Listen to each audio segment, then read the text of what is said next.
Então vamos lá, olha, aqui tem dois empilhamentos de ímã. Os mesmos ímãs, só que esse empilhamento está de um modo e esse está de outro. A configuração aqui é igual.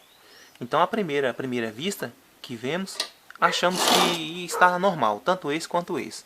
Então só que esse aqui é uma dificuldade incrível para arrancar esse aqui. E esse arranca com maior facilidade. Outra coisa que vamos ver, olha. Observe aqui, na balança, olha. Não aguentou nem 600 gramas ali, ele dobrou, ó. Ó. Não aguentou 600 gramas lá. Olha lá, ó. Não aguentou 600 gramas, ele dobrou. Tipo de comparação aí, bruta aí, sem tantos aparelhos sofisticados. Então, olha o mesmo aqui. Ó. Já tá dando ali quase 1 quilo, olha. E ainda tá lá. Ó. Vai dar mais ou menos aí 1,5 kg a 1,2 kg aí, ó. Entenderam? Então, a diferença. Então, deixa eu colocar ele aqui para vocês verem. Observe aí outro detalhe na hora de vocês armazenar os ímãs de vocês para poder marcar polo norte e polo sul. Olha. Veja isso, olha. Se eu girar ele aqui, ele continua aí, ó. Então, o polo magnético dele está correto aí. Está bem orientado. Esse aqui é o que está certo, olha. Ele é duro aqui para quebrar, ó. Como ele puxar só para esse lado. Olha, eu coloco ele aqui, ele quer voltar, ó. A força dele para voltar é bem maior do que a para ficar. Agora, olha esse. Se eu girar aqui, olha, ele tende a soltar, ó. Ó. Então esse não é o lado bom para montar. Esse aí não é o lado bom. E agora, olha, eu para quebrar ele aqui bem facinho, ó. Ó, ele tá mais para ficar lá. Então isso aí indicando que esse não é o melhor polo para a gente colocar.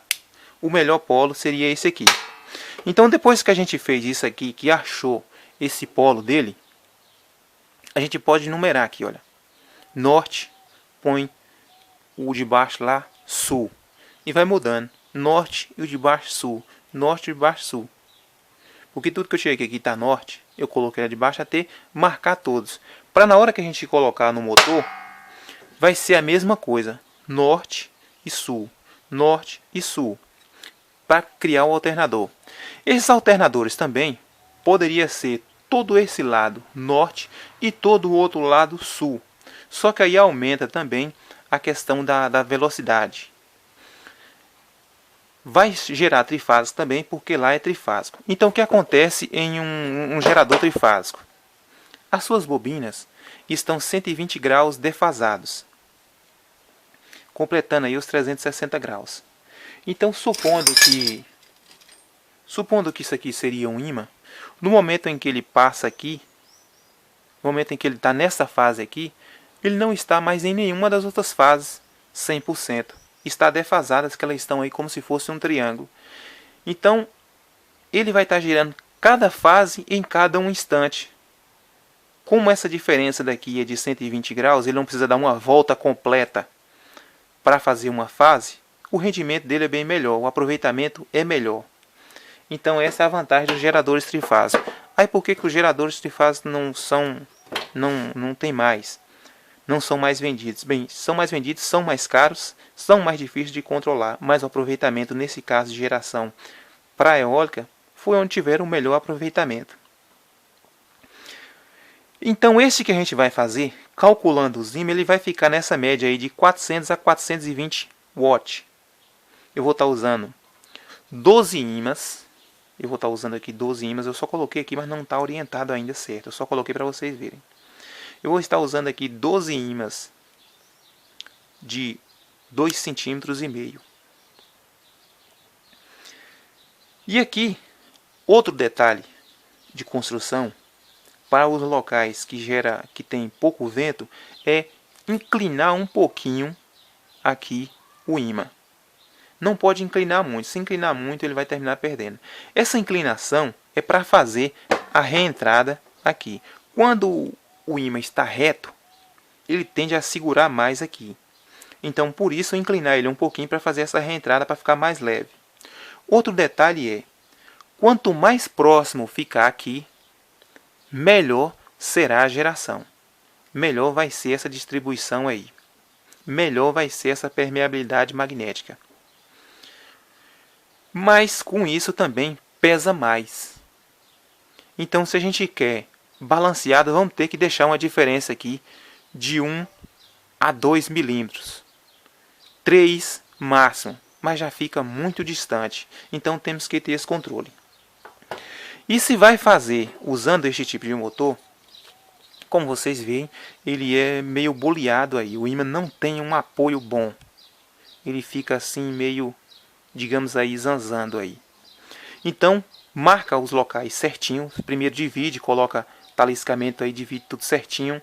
Depois a gente vai riscar os pontos, tira ele, coloca lá na moça, pega a lima e vai dar uma limada em cima. Se a gente vai colocar ele assim, vai ser assim, para ele ficar bem assentado. Depois colar ele, pode ser uma cola Loctite, e depois selar com resina ou uma cola epóxi.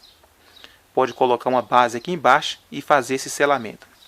Depois de montado esse conjunto, a gente tem que fazer nele a rabeta dele e fazer o pé, para esse conjunto ele ter o melhor aproveitamento de base. E depois a gente tem que também cobrir ele, cobrir certinho, que é para, como é um gerador eólico, a gente não vai estar cobrindo isso depois, então ele tem que aguentar os intempéries aí. A base de giro ela tem que ser móvel para não torcer lá os fios, e a parte de baixo cá. A parte de controle a gente pode fazer separadamente. E a altura dele. Outra questão é essa questão da altura. Olha, o vento normal aqui das partes mais baixas está nessa média aí de 12 a 36 km/h. Só que não venta direto. E na maioria das vezes, quando na parte de baixo aí, abaixo de 3 metros, às vezes não tem vento nenhum, na parte de cima e a partir dos 4 a 5 metros, tem corrente de ar que não para de vez. A maioria das vezes ela fica. Por causa disso, por causa de árvores, por causa de casas, de prédios, esse ar é desviado. Então na parte de cima, por ser mais livre, a corrente de ar é maior. Em certas alturas, a corrente de ar ela fica quase que não para. É como se fosse um rio. E por isso os parques eólicos são montados em lugar estratégico onde essa corrente de ar é melhor. Não varia muito essa questão, só porque o lugar é alto, venta muito isso, não. Tem um determinado lugar. Por exemplo, aí o pessoal que estuda balonismo, essa coisa aí, que viaja com balão, estações meteorológicas, estudam muito essa questão da corrente de ar. Tem lugar que tem como se fosse mesmo um rio de água fluente lá em cima, de ar, que está sempre por um lado. Então o pessoal do balonismo estuda isso para ter o melhor lugar para viajar, para não ir contra essas correntes. Mas voltando aqui ao assunto, na geração de energia eólica tem algo parecido também. Quanto melhor o lugar tiver uma corrente de ar, melhor será o lugar para instalar as torres. Essas torres eólicas, tem torres aí enormes, tem parques eólicos aí que geram para uma cidade inteira. Aqui perto, em Caetité, tem um parque eólico. Uma parte já está em funcionamento, outra parte está atrasada devido à ligação, mas a parte do parque eólico está completamente montada. Então, se eu tiver a oportunidade de ir lá um dia mostrar isso para vocês, ainda acho que não está aberto ao público ainda, mas se eu tiver a oportunidade um dia de mostrar para vocês, eu vou lá para vocês verem o tamanho das torres.